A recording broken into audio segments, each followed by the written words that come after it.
The book fell open to a page written in blood. Emily read the words aloud. One must stay, one must bleed. And that's when the shadows began to crawl. It was the last week of October when the letters came.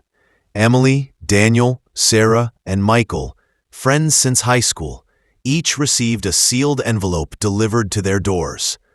The paper was yellowed, the handwriting dark and jagged, almost like it had been written in dried blood.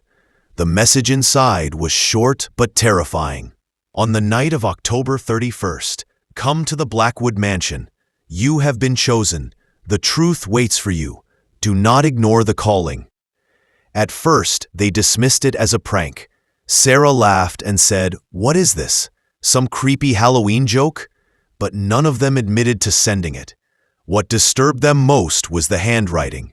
It looked eerily similar to each of their own, and at the bottom of every letter was the same strange symbol, a black circle with 3 claw-like slashes running through it. The Blackwood Mansion was infamous.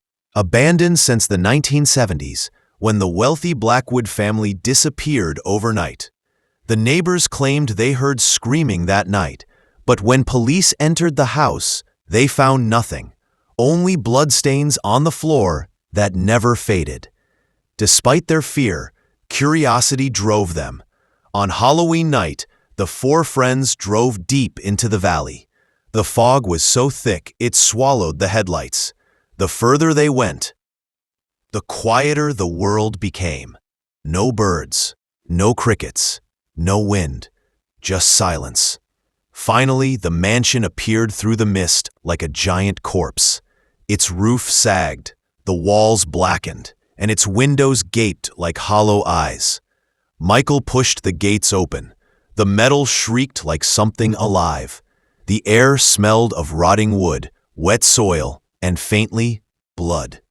And then, without anyone touching it, the mansion's front door slowly creaked open.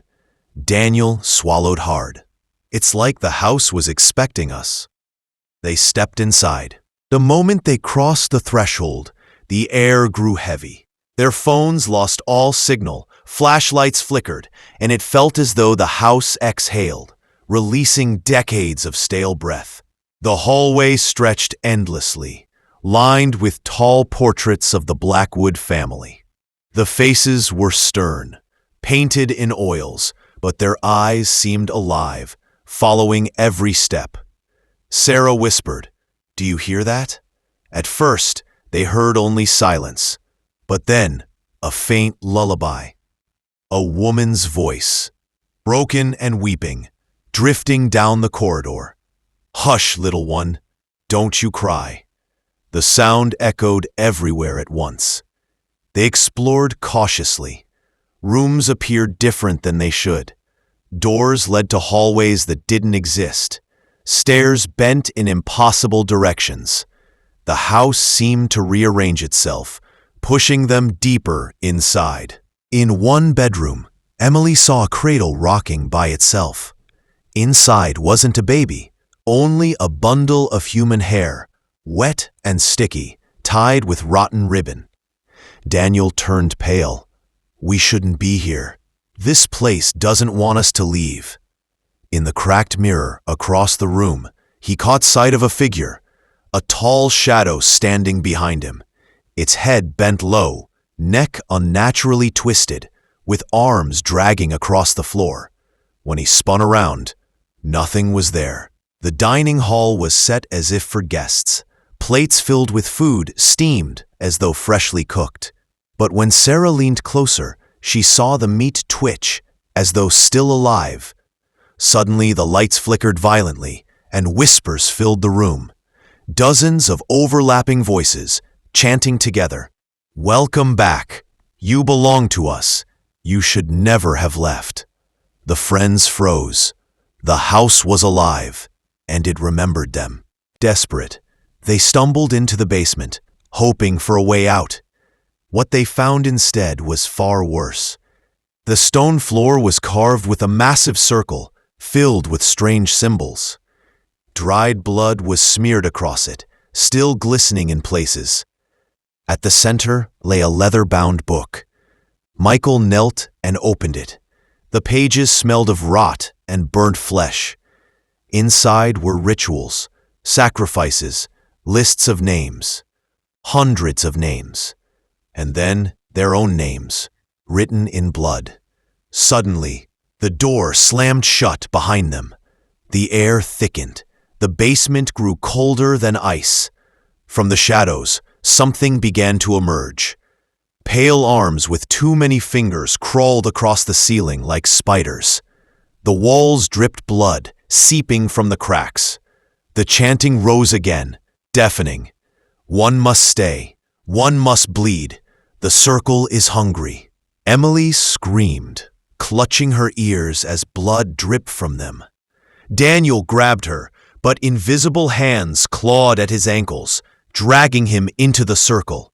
His body contorted unnaturally, bones snapping, his screams echoing through the chamber. The book fell open to a page marked in crimson. To leave this house, a sacrifice of blood must be given. The house chooses. Sarah realized the truth, her voice breaking. The house isn't haunted. It's alive. It wants us. The blood circle ignited, flames rising, symbols glowing red. From the fire emerged a figure, the lady of the house. Her skin clung to bone, her body twisted and skeletal. A black veil covered her face, but her voice cut through the basement like shattered glass. You came back. The bloodline must continue. One of you belongs to me. The mansion shook violently. The fog outside pressed against the walls, thick and suffocating. Michael whispered, "If one of us doesn't die, none of us leave." The shadows slithered closer, claws scraping stone. Emily's body convulsed, her eyes rolling back, her mouth opening in a silent scream. Something inside her fought to get free. With a final burst of strength, she looked at her friends. "Run!" She threw herself into the burning circle. Her body ignited, her scream rising above the chanting as flames devoured her. The shadows shrieked and recoiled. The mansion roared, and then everything went silent. The basement door burst open. Sarah and Michael dragged Daniel's broken body, running through the collapsing halls, out into the choking fog. The gates slammed shut behind them. The mansion loomed still, its windows glowing faintly red, like eyes watching. They thought they were free, but that night, when Daniel staggered into his apartment, he found an envelope waiting on his bed. The same symbol, the same jagged handwriting. The circle is never broken. 3 remain. 1 must stay.